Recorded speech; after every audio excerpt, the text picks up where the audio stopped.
Hello bachcho, let's see the question. And the question is, in a calcium fluoride having the fluorite structure, the coordination number of calcium ion Ca2 plus and fluoride ion F minus R.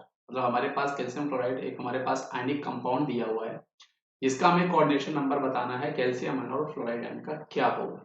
तो सबसे पहले बेटा हमें ये पता होना चाहिए कि एक्चुअल में यह जो आपका कोऑर्डिनेशन नंबर होता है ना, ये आपका होता क्या है।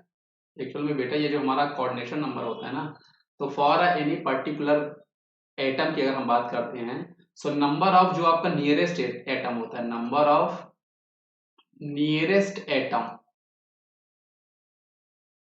सराउंडिंग ना, उसी को हम लोग बोला करते हैं बेटा कोऑर्डिनेशन नंबर। मतलब किसी भी अगर हम पर्टिकुलर एटम के रिस्पेक्ट में बात करें, वो कितने नंबर ऑफ नियरेस्ट एटम से सराउंडेड है, कितने उसके नाइबरिंग एटम, उसी को हम लोग कोऑर्डिनेशन नंबर बोलते हैं, है ना बच्चों। अब अगली चीज में मैं आपको बताऊं बेटा, ये जो आपका कैल्शियम फ्लोराइड होता है जो कि आपका आयनिक स्ट्रक्चर होता है, यहाँ पर जो आपका कैल्शियम 2+ आयन होता है, इसकी जो लोकेशन होती है, मतलब ये कहाँ पर एग्जिस्ट कर रहे होते हैं, ये आपके सीसीपी पे एग्जिस्ट कर रहे होते हैं। मतलब कॉर्नर्स कॉर्नर्स एंड फेस के सेंटर में यहाँ पे होते हैं। कहां पर होते हैं बेटे? कॉर्नर्स एंड फेस के सेंटर में। और ये जो हमारे F माइनस आयन होते हैं, जो हमारे F माइनस आयन होते हैं, ये होते हैं आपके टेट्राहेड्रल वाइड्स में। ये आपके कहां पर होते हैं बेटा? ये आपके होते हैं टेट्राहेड्रल वाइड्स। और आपको पता बच्चों, हमें ये भी पता होना चाहिए कि ये जो हमारे टेट्राहेड्रल वाइड्स होते हैं एक्चुअल में होते कहाँ हैं। ये आपके होते हैं बॉडी के डायगोनल में। कहां पर होते हैं बेटा?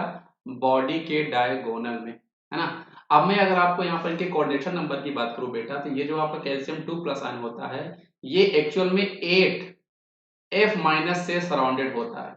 और ये जो हमारा F माइनस आयन होते हैं, ये आपके कैल्शियम के 4 आयन के साथ सराउंडेड होता है। इसीलिए इनकी जो कोऑर्डिनेशन नंबर होगी बेटा, तो कैल्शियम 2+ की 8 होगी और F माइनस की जो होगी वो आपकी 4 होगी। तो आइए हम ऑप्शन में अपने क्रॉस चेक करते हैं कौन सा ऑप्शन जो है वो हमारे इससे बिल्कुल मैच कर रहा है। कैल्शियम 2+ का हमारे पास 8 होगा और F माइनस हमारे पास 4 होगा, तो ऑप्शन नंबर सी जो है बेटा वो हमारे क्वेश्चन से बिल्कुल मैच कर रहा है। ये सारी चीजें बेटा आपको पता होनी चाहिए जब कभी भी आपसे क्वेश्चन में कोऑर्डिनेशन नंबर पूछे। कोऑर्डिनेशन नंबर हमारा होता क्या है? कैल्शियम 2+ की जो आपकी लोकेशन होती है बेटा, वो आपकी सीसीपी होती है। मतलब यहाँ पर एटम्स कैल्शियम 2+ जो होते हैं वो आपके कॉर्नर्स में होते हैं और फेस के सेंटर में होते हैं। और F माइनस की जो आपकी लोकेशन होती है वो टेट्राहेड्रल वाइड्स में होती है। और टेट्राहेड्रल वाइड्स आपके कहाँ पाए जाते हैं? वो बॉडी के डायगोनल में पाए जाते हैं। आई होप आपको ये कॉन्सेप्ट समझ में आया होगा बच्चों। Thank you.